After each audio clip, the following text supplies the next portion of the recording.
everyone. I'm Anna Mijan, and I'm here with my husband Gerard, and we're the founders of Natural Womanhood. Hello everyone, welcome to Natural Womanhood's first webinar. We're very excited to introduce a series of webinars that are designed to increase conversations about fertility awareness. As you know, Natural Womanhood's mission is to promote awareness of, or to improve women's health literacy through the promotion of fertility awareness. And there are a number of ways we do that, mainly with online information. You might have seen our website, we have a blog, we also have a documentary we just recently produced, and that is available on our website. You can see for free on our website, naturalwomanhood.org. And of course, we have social media channels. Our guest today with us is Dr. Marguerite Duane, and she's a family medicine physician. She's also an adjunct associate professor at Georgetown University School of Medicine. Welcome, Marguerite. Thanks. Thanks so much for having me join you today. Well, we're very excited to have you, and can you tell us a little bit more about your background and your organization? Sure, I'm happy to do so. So as Anna mentioned, I am board certified in family medicine, and I'm on faculty at Georgetown. And I'm co-founder and executive director of FACTS, which stands for the Fertility Appreciation Collaborative to Teach the Science. FACTS is an organization that I co-founded in 2010 after an experience teaching medical students at Georgetown.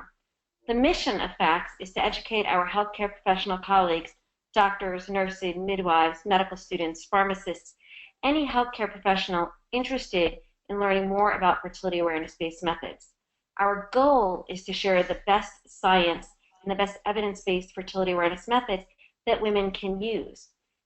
We want to share the science so they can understand their applications, whether a woman wants to use it to simply monitor her cycle, whether she wants to work with a trained physician to address a range of women's health issues, or whether or not a couple wants to use these methods to avoid or achieve pregnancy. Okay. Oh, we know a lot of women are not familiar with fertility awareness methods. Could you give us a brief overview of what those are and how they work? Sure, yes. Most women, and in fact most physicians, are not familiar or knowledgeable about modern fertility awareness-based methods. In fact, there was a study that was published in 2010 that showed only 3 to 6% of physicians are familiar and knowledgeable about these modern methods. In fact, most physicians, if you ask them if they know about a natural method or a fertility awareness-based method, most will say, well, isn't that the rhythm method, or isn't that when you count days? When in fact, modern methods of fertility awareness involve a woman tracking very specific observable signs that reflect underlying hormonal changes. Signs such as cervical fluid secretions, basal body temperature changes, changes in urinary hormones. There are a number of different methods. They can be classified as cervical fluid or cervical mucus methods, symptothermal or symptohormonal methods, and then calendar or lactational amenorrhea methods. All the methods that FACTS promotes and educates our healthcare professional colleagues about have solid scientific evidence supporting their use, and in particular their effectiveness for helping couples who are interested in using a natural method to avoid pregnancy. Okay, great. Can you tell us a little more about how a woman would use this to avoid pregnancy? Sure, great question. Interestingly, most women don't realize that women are infertile most of the time. That is, a woman is only capable of conceiving or getting pregnant during a very narrow window of time each cycle. And that period of time is about 3 to 6 days. And that period of time is towards the middle part of her cycle when she has a rise in her estrogen levels just before ovulation. Once ovulation occurs, the egg is only around for about 12 to 24 hours before it disintegrates, at which point a woman can no longer conceive. So when women can be taught to observe the changing physical signs that indicate when her estrogen is rising and when ovulation has occurred, so they know when she is capable of conceiving. Men, on the other hand, are almost always fertile and can impregnate a woman at any time. But if a couple together can work to observe those signs that indicate when a woman is entering her fertile window, they can use that information to make an informed choice, whether they want to avoid pregnancy and avoid sexual relations or sexual contact, or if they want to achieve pregnancy, to use that period of time, that fertile window, to engage in sexual relations. Okay, great. Thank you. So you talked about earlier about how you work with medical professionals and about the fact that very few really know about these methods, and we have a lot of our followers who are practicing this method or trying or starting to practice this method, and what happens when they go talk to a professional, medical professional who may not know about them? What can that cause? What can happen? Great question. Yes, as we've discussed, most healthcare professionals are not familiar with modern methods, and as a result, if a patient says to them, well, I'm using a symptothermal method to track my fertility, or what happened in my case, I said to a midwife that I was using a cervical mucus method, and her response was, well, I know women that can get pregnant using that. And I thought to myself, well, yes, you can use these methods to get pregnant or to avoid pregnancy. But the way she said it was very condescending, frankly, and a little insulting. And I thought to myself, fortunately for me, I know about these methods and I know how they work. So I was very comfortable using the method and continuing to use it. But I could see where some women might be discouraged. What I would say to your listeners is keep in mind that most physicians do not learn about these methods routinely. Personally, I never heard about these methods at all until I was in residency. So I had graduated from medical school with an MD degree and had never learned anything about these methods. And that's why I was motivated to teach this course at Georgetown. And it's great. I've been teaching it for 6 years, but it's a small group. So I'm only able to teach about 8 to 12 students each year that are learning about these methods. But hundreds of medical students are not learning anything about these methods. As a result, if you go to a doctor, you may in fact know more about your cycle and about your reproductive health and about these natural methods than your doctor. If they're discouraging, I would encourage you not to be discouraged, but use this as an opportunity to educate your doctor. FACTS is working very hard to do that, and one of the tools that we've developed that I would encourage your listeners to use is the medical update that we've worked on, and I have a copy of it here so people can see it. It is available on both the Natural Womanhood website and the FACTS website, and it's a great document because it highlights the different natural methods, including the evidence for effectiveness to avoid pregnancy. But again, be patient with your doctor and use this as an opportunity to teach them and to not be discouraged. Yeah, and for our listeners, if they want to look on naturalwomanhood.org, it's on the share, in the share section. You can download it and print it. It's a PDF version, and I believe that's the same in your case on the FACTS website. So that's a great resource. One wonder I have is, what do you think are the roadblocks for medical professionals to access or to be more open to these methods? Good question. It's interesting, and I hate to be so cynical, but I feel as if much of our medical education and our healthcare system in general is unduly influenced by the pharmaceutical companies.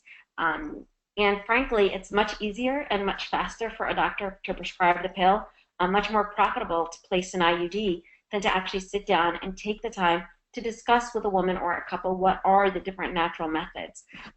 Again, much of our medical education is influenced by pharmaceutical companies, and they currently make a killing, literally and figuratively, off of birth control, and so they have no incentive to ensure that medical students are learning about that. Another challenge is there's not a ton of research on these methods. We really do need more research. There is at least 1 or 2 high-quality studies for each of the methods that FACTS promotes, showing that they are effective. But we do need more research, not only for their effectiveness for avoiding or achieving pregnancy, but also to address a range of women's health issues. So the current healthcare system doesn't really promote it. There's also myths and biases that these methods are really only available to well-educated women, or they can't be used in a minority population because it's too complicated, when in fact most of the research that has been done on some of these methods has been done in low literacy or even illiterate non-English speaking populations, and in fact has been proven to be effective in those populations. So there's just a lot of misconceptions and biases about these methods that FACTS is working diligently to overcome within the healthcare community. It's interesting. I think you mentioned the limited time, and I mean we see that medical professionals have limited time, and this might take more time to direct and to counsel a patient around this method, and that's where the importance of also having trainers and people who are come along and in all the networks of methods that actually teach and counsel women how to chart their cycle properly. But what is FACTS doing? Can I just follow up on that point, because that is an excellent point, and I really want to emphasize that. And this is what I tell medical audiences when myself or any one of our trained speakers gives talks to medical audiences. We emphasize it's not really the doctor's role to teach a woman how to chart her cycle. There are trained educators to do that. Learning and using a natural or fertility awareness-based method really requires knowledge about how her cycle works and making changes to your behavior depending on your goals. And the example I use for my healthcare colleagues is it's similar to a patient that presents with diabetes. Diabetes is a condition that once a patient is diagnosed with it, they're going to live with that. You know, it's chronic. They will live with that for the rest of their life. Women live with their fertility for 40 years. And just as though I don't teach my diabetic exactly how to modify their diet and what foods to include and what foods to exclude, and I don't sit down and go over them, well, this is how you use your AccuCheck machine and this is how you check your blood sugar. No, I send them to a registered dietitian or a trained diabetic educator, and I encourage that. And when they say, like, yeah, I forgot and we had dessert, I remind them, the dangers of that. Just as if I have a patient who shows me a chart and says, yeah, we kind of forgot and we had sex and, P +1, I remind them, well, if you're trying to avoid pregnancy, that could be a risk. So as a physician and a healthcare professional, it's our job to support, but the education really should be done by trained educators. The wonderful news is most of the evidence-based methods do have certified or trained teachers that are available to teach women and couples how to use these methods. And I encourage my healthcare colleagues to refer patients who are interested to these individuals.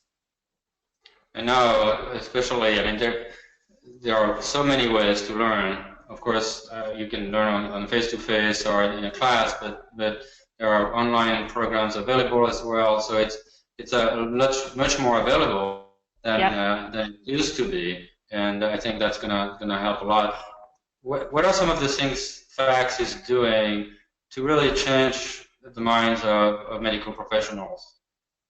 Excellent question. As I said, we founded FACTS in 2010, and from the very beginning, it was an almost exclusively volunteer organization. But we have been able to recruit hundreds of healthcare professionals, NFP and fertility awareness educators, and educators in general to help us with a number of projects. So we have a website, factsaboutfertility.org, where we have a number of resources, including a 1-hour online continuing medical education presentation, which provides a solid introduction and overview of the science supporting fertility awareness-based methods and a brief introduction to each of the evidence-based methods. We've also trained over 40 individuals to go out and give this presentation live, and it's already approved for CME credit through the American Academy of Family Physicians. So if one of your listeners is interested in bringing in one of our speakers, they can email us at info@factsaboutfertility.org so that we can arrange to have a speaker come and talk to a healthcare professional audience about these fertility awareness-based methods. One of the projects we're currently doing is to develop a shared decision-making tool, or a decision aid. And this is really designed for clinicians who may not be very familiar with the differences between the different fertility awareness-based methods. It provides a nice way to help explain the different methods and help a patient compare and contrast to determine which fertility awareness-based method may be best for them. So we've got a number of projects. We've got patient information handouts on our website. We're constantly doing research to demonstrate the interest and the need for more education about these methods, and so quite a bit. And one more question. I know you work a lot with college, or not college, medical students. So let's say I'm a medical student in St. Louis, Missouri, and I'm interested in listening to this program, and I'd like to do something in my school. How can you help us? So one of our biggest projects this past year is we launched the FACTS Student Ambassador Program. And through that program, our goal is to identify 1 or 2 students at medical schools, nursing schools, pharmacy schools that are interested in getting more involved. We've got a very simple 1-page description that describes what we ask the students to do and what we want to do for them in turn. So we ask the students to invite one of our speakers to come speak to their school. We ask them to potentially participate in a community fair to educate patients in their community about fertility awareness, or to join FACTS at a medical conference to exhibit about fertility awareness-based methods. We also engage the students in research. And in turn, we are inviting these students to present at national medical conferences. We're engaging them in research and helping them get published. So a lot of opportunities for students to get involved, and we really think that's where we need to focus. The reality is for physicians in practice, when they've been conditioned to practice a certain way, it's hard to get them to see that there may be better options and alternatives. With the newer generation of medical students, they're open to more natural options, more hormone-free options, more environmentally friendly options. They're all about empowering patients. And that's what fertility awareness-based methods do. They really empower women with knowledge about a woman's body. And it really engages men in the conversation of family planning again, because these methods require some cooperation among partners. So great question. If there are students interested, please, again, email us at info@factsaboutfertility.org or search Student Ambassador on our website, and you'll find the description of our Student Ambassador Program and a place where you can sign up to become a Student Ambassador. Marguerite, I wanted to ask you about, you mentioned that you've completed a study about fertility tracking apps, and those who are interested in the subject often ask about the differences between all these apps that are out there and wondering which ones are good at all and which ones are the best. Can you tell us a little bit about that study and when we can find out more about that? Sure, yes. That study was a huge undertaking because, believe it or not, there are close to 100 apps that are out there on the market that purport for women to use them to help them avoid or achieve pregnancy. So thanks in large part to my colleague, Dr. Allison Contreras, who is trained as both a symptothermal teacher and a Creighton educator. Allison led a systematic review of all of the apps. Now, as I mentioned, there were close to 100 apps out there, but of those out there, only 40 even met our inclusion criteria for the study, meaning they were actually based on an evidence-based fertility awareness-based method, and it had an indication that they could be used to avoid pregnancy. A lot of the apps had a disclaimer saying, well, you can use this, but you can't use this to avoid pregnancy. So we excluded them from review. In the end, we reviewed 40 apps. And to do this, we developed a rating system based on a medical app rating system published by Family Practice Management. We adapted it for fertility awareness-based methods. And what we did is we used 7 cycles of a woman's data, and we entered that same 7 cycles of data into all of these apps. And we actually had 2 reviewers enter the data so we can make sure there was consistency. In the end, of those 40 apps, there are about 10, almost 10, that we would recommend for use. The good news is that data, or that those results, are going to be published in July, early July, in the Journal of the American Board of Family Medicine. We're currently working on a 1-page handout to make it available on our website, factsaboutfertility.org, where we will include all of the apps that were rated and highlight those that we recommend.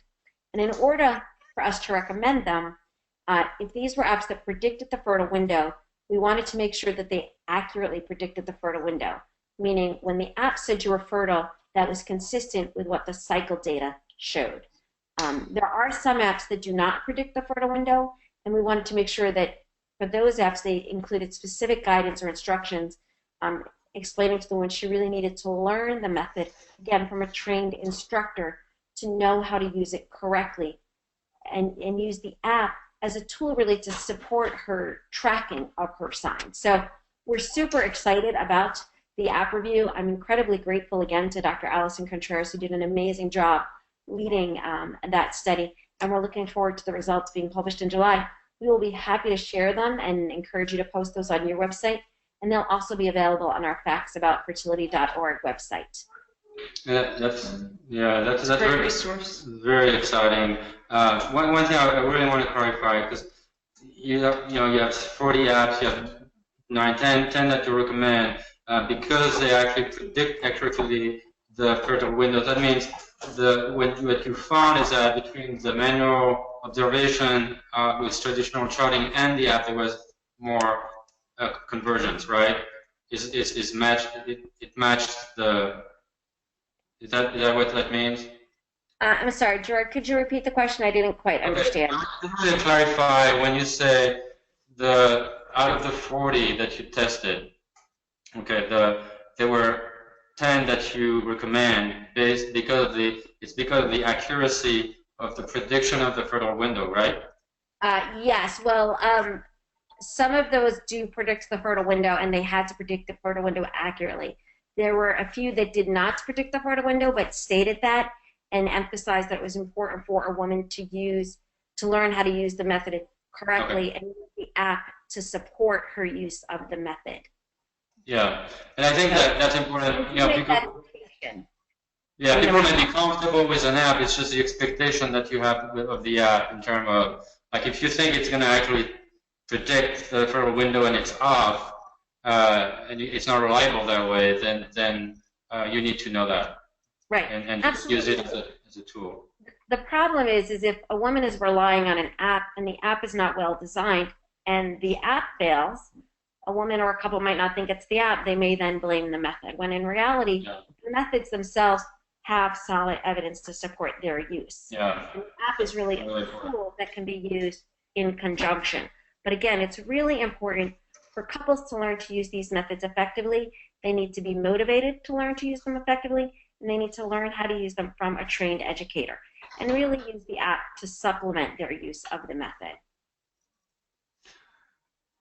And just one more thought on that. As you talk about the motivation, I remember you quoting once a study from China about where people actually were using, I think it was a symptothermal method, and basically the rate of effectiveness was just as strong as the IUDs, right? Can you? Yeah, that was a study that was done in China. It was actually a study of the Billings ovulation method, and it was a comparative trial of the Billings ovulation method and the IUD. And what they discovered is that in China, where women have very strong motivation to use a family planning method correctly, with both correct and typical use, effectiveness was greater than 99%. They had, I think it was 1 or 2 pregnancies in the Billings, and they had 6 or 7 in the IUD group. So they actually had fewer unplanned pregnancies with the Billings ovulation method. And again, this was in a very low literacy population. But it goes to show you these methods, they're not difficult to teach. They've got very simple, straightforward guidelines that couples can learn to follow. And when motivated to use them correctly, they can use them very effectively. Okay, great.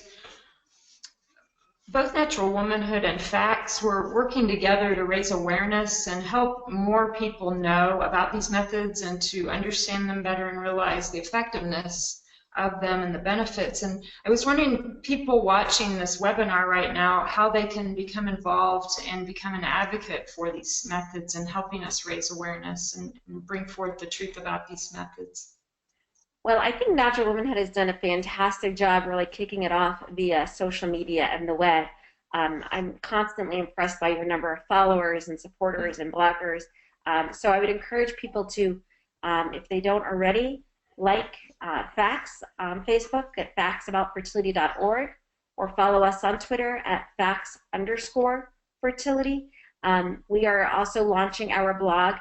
The goal of our blog is to share a brief synopsis of the best research that's available on fertility awareness-based methods.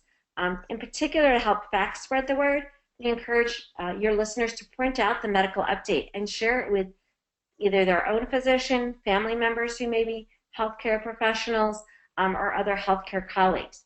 Again, they can invite one of our speakers to come speak to them, or they can volunteer to get involved in FACTS. We have a number of ways to get involved, and you do not need to be a healthcare professional or even a trained fertility awareness teacher to become involved and engaged in the work that FACTS does. So we Through the FACTS website, we do have a membership. People, again, can go to factsaboutfertility.org and either join as a professional member for healthcare professionals or fertility awareness educators, or an associate members for people that simply want to support the mission of FACTS to educate our healthcare professional colleagues. Wonderful.